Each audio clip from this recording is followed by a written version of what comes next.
Our team has been most proud of establishing a no sugary sweetened beverage policy here at the Tamaya Wellness Center. We're really proud that the whole facility has actually embraced it.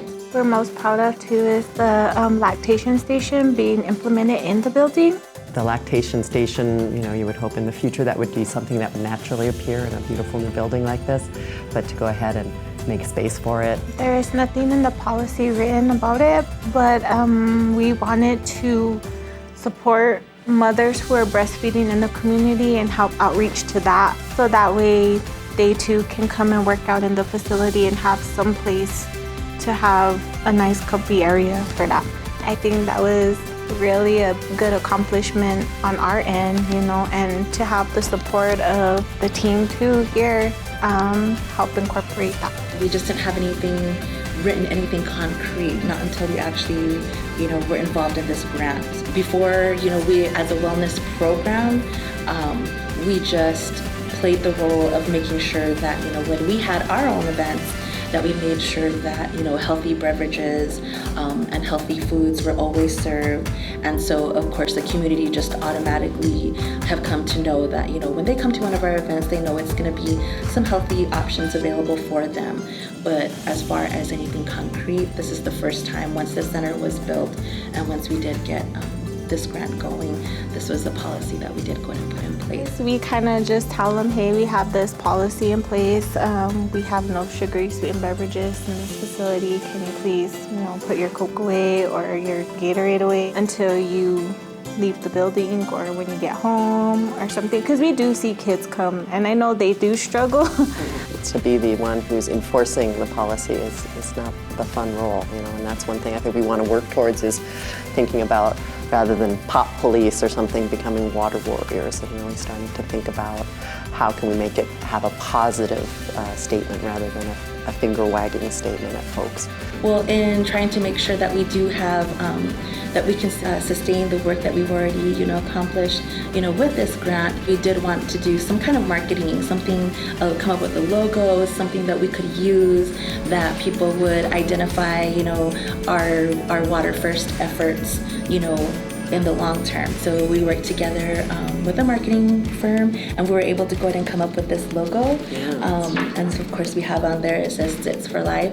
And so it Zits in Karis's water and of course for life. And then what we also incorporated in there as well was the pottery design. The pottery design itself is unique to the Pueblo of Santa Ana. We also decided to go ahead and do a photo shoot as well with different youth of the Pueblo to go and promote the Zits for Life campaign. And I think the impact here is that the community is adapting very well to it. I see a few changes in some households on sugary sweetened beverages. There's some families that want to make that change due to diabetic issues and other health issues related. So I think it's really made a big impact.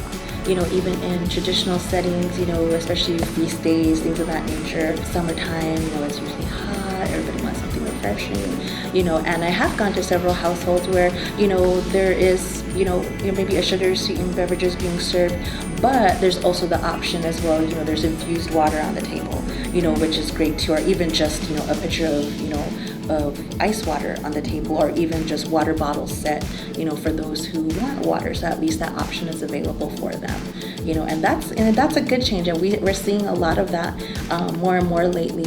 Yeah, I think another thing that's really been positive is getting leadership support. I know the governor last year was really supportive of our healthy efforts, and we had the lieutenant governor actually, actually both of them. I just have the photo of the lieutenant governor signing on for the 0 to 60, but I think both governor and lieutenant governor last year participated in that and have really become champions.